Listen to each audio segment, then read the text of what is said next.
A Zona Franca de Manaus continua na berlinda. Em todo o país, comenta-se sobre a prorrogação da Zona Franca de Manaus por mais 50 anos.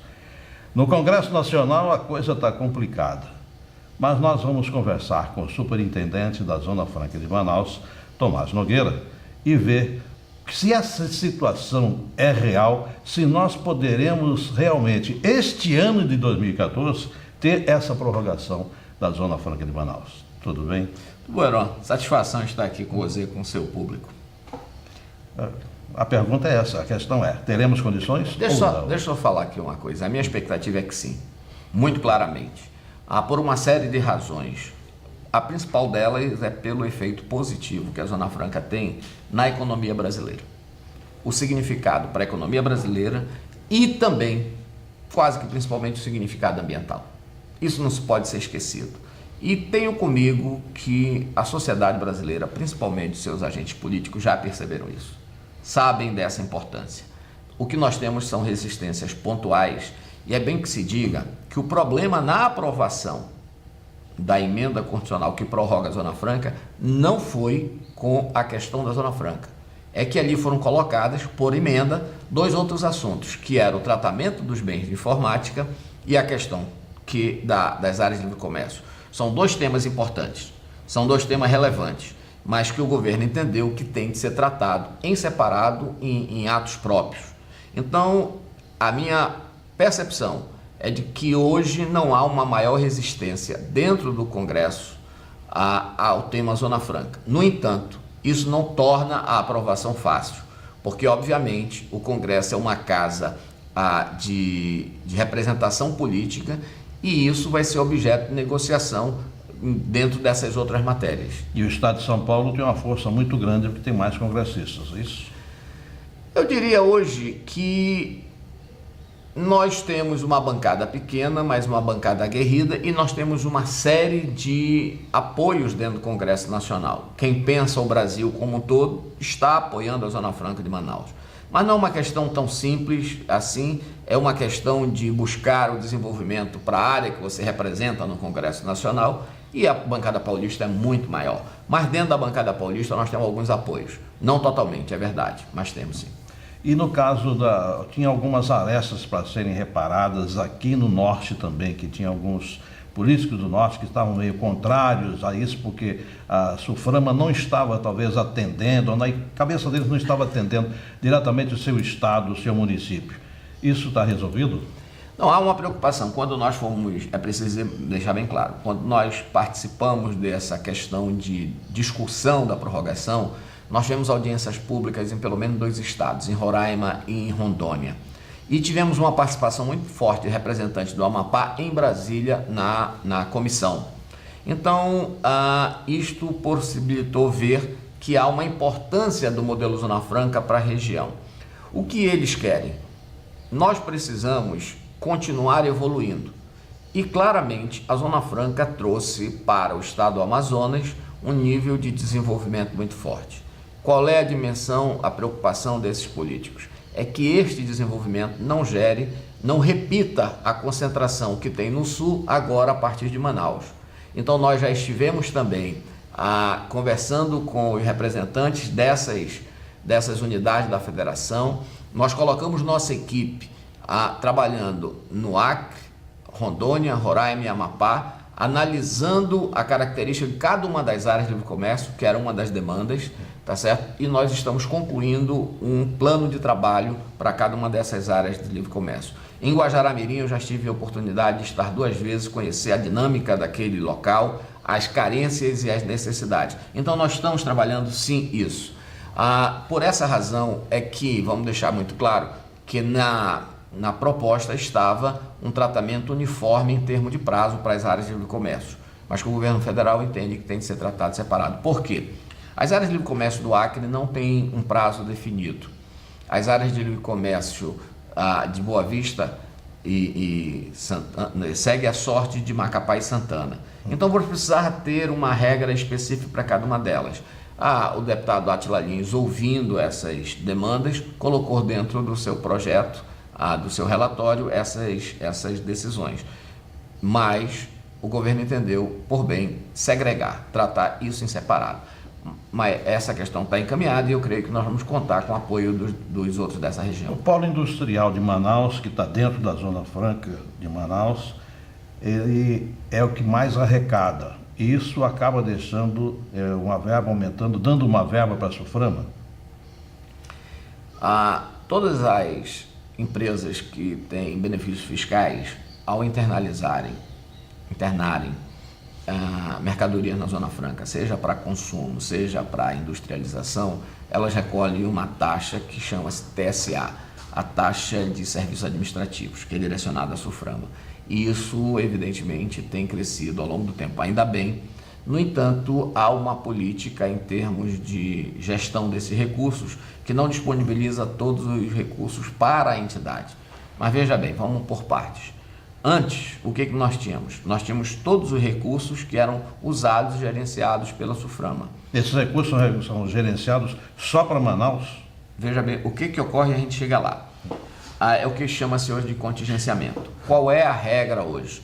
Os recursos são disponibilizados para a SUFRAMA para a sua manutenção. A SUFRAMA tinha um papel muito forte de agência de desenvolvimento regional. Há uma série de iniciativas em termos de investimento em infraestrutura, seja em escolas, seja em viário, pontes, questões urbanas nas cidades de atuação, que estava afeta diretamente a SUFRAMA. Qual é a estratégia hoje do governo federal? Esses recursos são disponibilizados para manutenção, tá? E o resto fica nos cofres federais, que são utilizados diretamente. E os investimentos federais continuam existindo, não mais pelo viés da SUFRAMA, mas diretamente pelo governo federal. Então, não há percepção de que o recurso da SUFRAMA está sendo utilizado na região, mas está apenas num outro mecanismo. É isso que nós temos. É o caso do Distrito Industrial de Manaus. A prefeitura acha que quem deve fazer o asfaltamento é a SUFRAMA, que é o governo federal, e a SUFRAMA acha que é a prefeitura. Como é que é essa situação na realidade? Olha, nós temos uma preocupação muito grande com a qualidade da estrutura física do Distrito Industrial, porque sem isso você não tem uma produção a contento, sem isso você não consegue fazer que a gente possa chegar ao mercado de forma eficaz. E então nós temos essa preocupação. O que acontece é que, historicamente, ao longo dos anos, a SUFRAMA tinha essa gestão direta dos recursos, como eu lhe falei, e uma parte ia para a manutenção do distrito. Mas, desde sempre, o Distrito Industrial de Manaus é um loteamento que já foi entregue à comunidade lá nos anos 70. Eu acho que ainda na prefeitura do Dr. Paulo Pinto Neri. Mas sempre foi feito investimento. Só que esses recursos têm uma regra hoje de, exatamente, quando forem utilizados diretamente pela SUFRAMA, obedecer a um rateio que inclui todos os estados da região, as prefeituras das capitais, as áreas de comércio e todo o resto da Amazônia Ocidental. Então, nós estamos fazendo um esforço nesse instante, algo em torno de 100 milhões, para fazer a revitalização do distrito. As obras estão em andamento, estão avançando, são obras estruturantes. Desde o início nós estamos trabalhando, sempre digo, na engenharia são coisas de subbase, base, a calçada, meio fio, todas essas coisas estão sendo bem feitas. E a ideia é que você possa então ter uma estrutura e que a prefeitura da cidade de Manaus assuma a sua manutenção.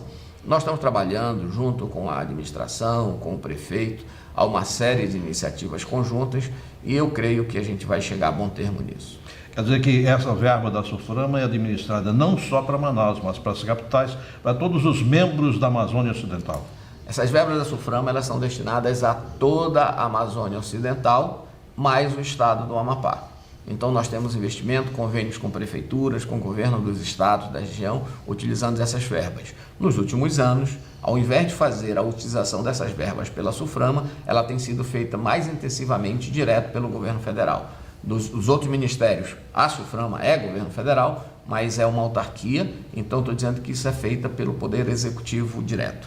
O senhor que tem por base a agente fiscal da Cefaz, o senhor já foi secretário executivo da Cefaz. O senhor acha que essa alíquota que o Estado está pretendendo nessa prorrogação da Zona Franca pode ser reduzida ou pode ser mantida como se quer para ter mais vantagens em relação aos outros estados? Você permite uma discussão muito interessante. Eu acho que nós temos que ter uma visão holística disso. Nós não podemos nos fixar apenas num ponto. O aspecto fundamental, a matriz de tudo isso, é manter a competitividade, certo? Esse é o espírito do que foi colocado no ato das disposições constitucionais transitórias, manter a competitividade. Então eu creio que uma alíquota de 4%, mantendo-se uma alíquota interestadual de ICMS, bem dito, para todos, de 4%, tendo a Zona Franca um tratamento diferenciado, é sim algo que mantém a competitividade nessa área do ICMS. Esta alíquota, eu tenho defendido que nós devemos ter transigência e não estabelecer que é 12% como hoje é praticado.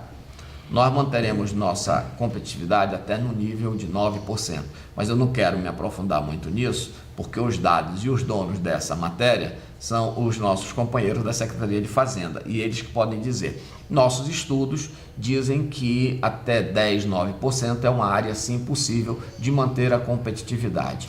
Essa diferença permitiria diminuir o preço da logística daqui para o sul? Impactaria positivamente sim, mas nós temos de evoluir a partir de agora, buscar não apenas uma diversificação da nossa economia, mas dentro do que nós temos no Polo Industrial de Manaus, buscar mais eficácia, inclusive nesses pontos, na logística.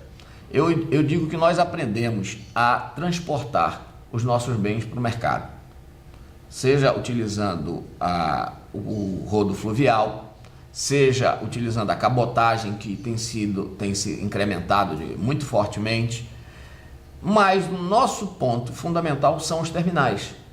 Transportar, nós sabemos, nós aprendemos. Nós entregamos televisão, nós entregamos motocicleta, nós entregamos celulares, relógios e tal, mas nós precisamos de terminais portuários. Nós precisamos que tenha um terminal aeroportuário eficaz. Na medida do possível, nós temos de buscar uma segunda pista para o Eduardo Gomes. Nós temos de ter portos que tenham a capacidade de operacional digna de um polo industrial, como o Polo Industrial de Manaus. Me permitam, porque a gente muitas vezes não tem a percepção exata do tamanho dessa economia.